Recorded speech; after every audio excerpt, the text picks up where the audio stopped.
एक दिन ठाकुर जी सूरदास जी की कुटिया के लिए निकलने लगे तो तभी श्री जी ने पकड़ लिया और पूछा कि कहाँ जा रहे हो, हमको साथ लेकर चलो। ठाकुर जी बोले चलो। अब तो ठाकुर जी श्री जी को सूरदास जी की कुटिया पर ले गए। दोनों कुटिया में जाकर चुपचाप बैठ गए। सूरदास जी पद गा रहे थे।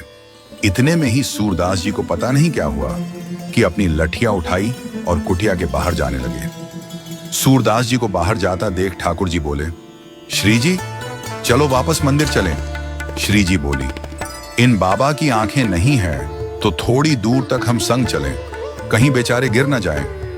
ठाकुर जी बोले चलो फिर। आगे आगे सूरदास जी और पीछे पीछे ठाकुर जी और श्री जी।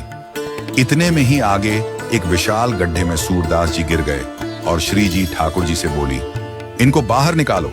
ठाकुर जी ने आवाज लगाई बाबा बाबा। सूरदास बोले हाँ भैया, कौन है, जो भी हो मुझे बाहर निकालो।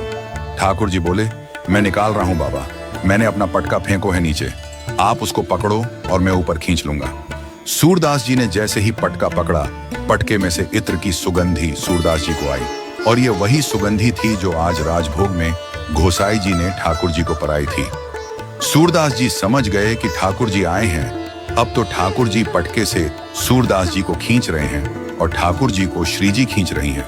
अब तो पटका पकड़कर सूरदास जी बाहर आ गए और बाहर आकर उन्होंने ऐसा नाटक किया कि जैसे उनको ठोकर लगी हो और ठोकर से गिरने वाले थे ठाकुर जी के ऊपर। लेकिन ठाकुर जी तो हट गए और श्री जी के चरणों में जाकर गिर गए और दोनों पैर पकड़ लिए। अब श्री जी के जैसे ही पैर पकड़े, श्री जी पीछे हुई तो श्री जी का एक नूपुर सूरदास जी के हाथ में रह गया। सूरदास जी ने चुपचाप पायल छुपा कर रख ली। अब तो ठाकुर जी के साथ श्री जी जैसे चलने लगी तो श्री जी बोली मेरी एक पायल रह गई, उसको लेकर आओ। ठाकुर जी बोले मैं दूसरा बनवा दूंगा। श्री जी बोली दूसरा नहीं, मुझको तो वही चाहिए। ठाकुर जी लौट करके आए, बोले बाबा मेरे संग मेरी एक सखी आई, उसकी एक पायल गिर गई, आपने देखी क्या?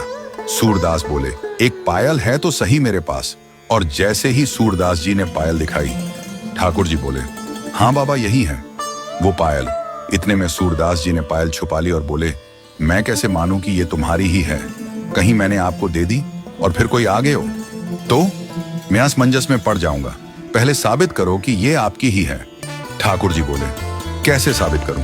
बाबा बोले एक मेरे पास है, एक आपके पास होगी, तो आप मुझे दूसरी वाली पायल को स्पर्श करवा दो, एक बार जैसे मैं स्पर्श कर लूं तो दे दूंगा। अब यहाँ श्री जी भी समझ गई कि सूरदास जी को पता तो चल गया है। फिर तो श्री जी बोली बाबा ले स्पर्श करके देख ले, मैंने ही पहन रखी है। जैसे ही सूरदास जी ने स्पर्श करके देखी और बोले लाओ दूसरा चरण दो। श्री जी ने अपना दूसरा चरण आगे किया तो वो पायल श्री जी को पहना दी और सूरदास जी ने दोनों चरण पकड़ ली। बोले अब नहीं जाओगे, अब तो मुझ पर कृपा करो। अब तो महाराज ठाकुर जी हाथ जोड़ने लगे, सूरदास तेरे पाम परूं, भैया जान दे।